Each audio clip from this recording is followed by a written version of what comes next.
Winter approaches, and there's much to do if Pina's family wants to be prepared. Hunting, fishing, gathering, and more. Now, Pina must travel up the mountain to collect obsidian for knapping, the same mountain where his two older brothers disappeared. As he leaves, Pina reassures his parents that he will not succumb to the same fate as his brothers. He will return.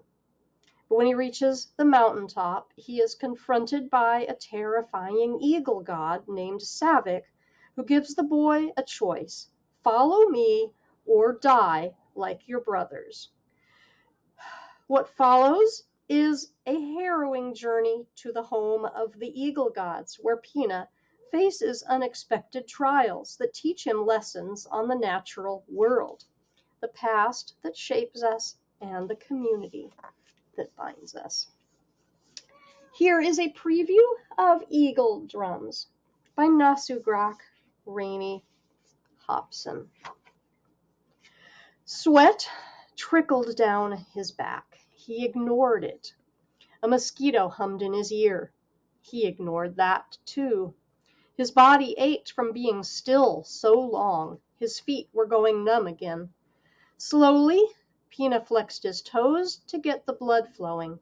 A little longer, he told his body, even though he had been waiting more than 4 hours already.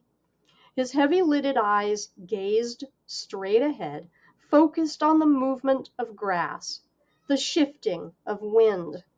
His body moved only when the grass did. So slowly did he creep up on his prey. The largest bull caribou gave a snort. With a sigh, the bull dropped down in the tall tundra grass, his ears twitching.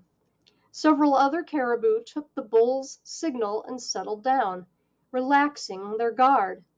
Pina took note of which caribou were left standing, acting as sentinels for the herd, and crept forward again, slowly pulling his bow out and placing it in front of him.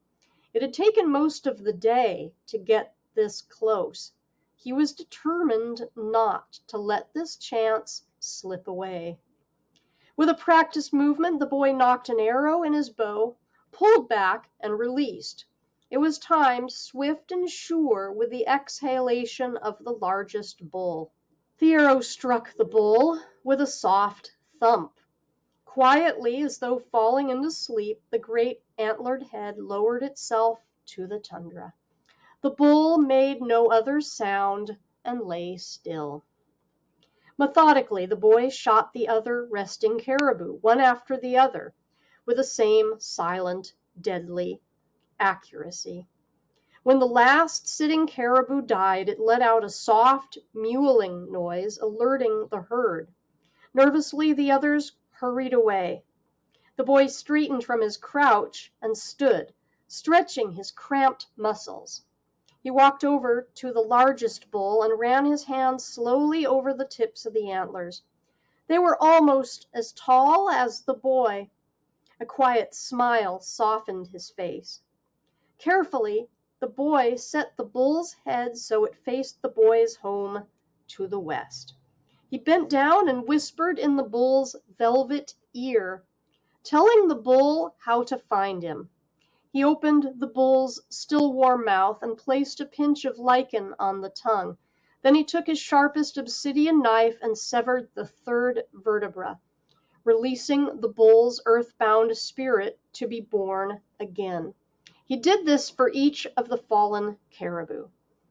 These small gifts ensured that he would be remembered as a kind and unashamed hunter, and next time their spirits would recognize him. The boy had caught 12 caribou. His mother and father would be proud. When he had finished honoring their lives, he began the task of butchering. With years of experience guiding his hands, his knife found all of the familiar spots to slice and cut and pry, and soon the animals were quartered expertly, wrapped in their own skins to keep the meat clean of tundra debris. Later, he would bury the bundles in rocks, to keep them cool and prevent animals from getting to them. He carefully examined the meat and the organs as he worked, using all of his senses to look for signs of disease that would make the animal unfit for eating.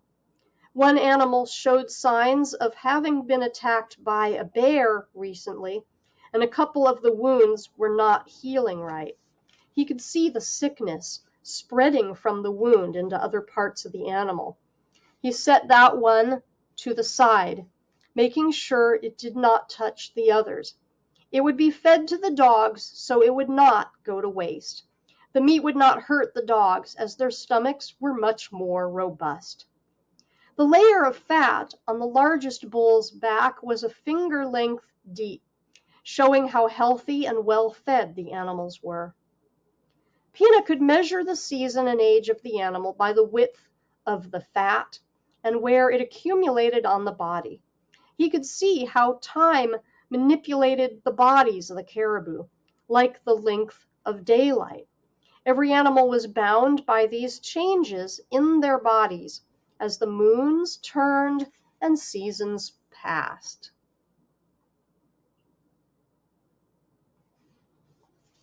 That night the boy lay down on his mat under the cooling light of a stubborn sun. Thoughts, like panicked ground squirrels, scurried through his mind. He ran his fingers lightly along his bow, watching how the smooth wood gleamed in the light, pearlescent with the years of use. It had belonged to his two brothers. Each one had carried it before him. His oldest brother, Atau, had crafted it by hand. The boy had heard stories of how it had taken years to find the perfect piece of wood, with the right height, heft, and suppleness. His brother had chosen well. The sinew had to be changed often, but the wood itself never discolored or cracked.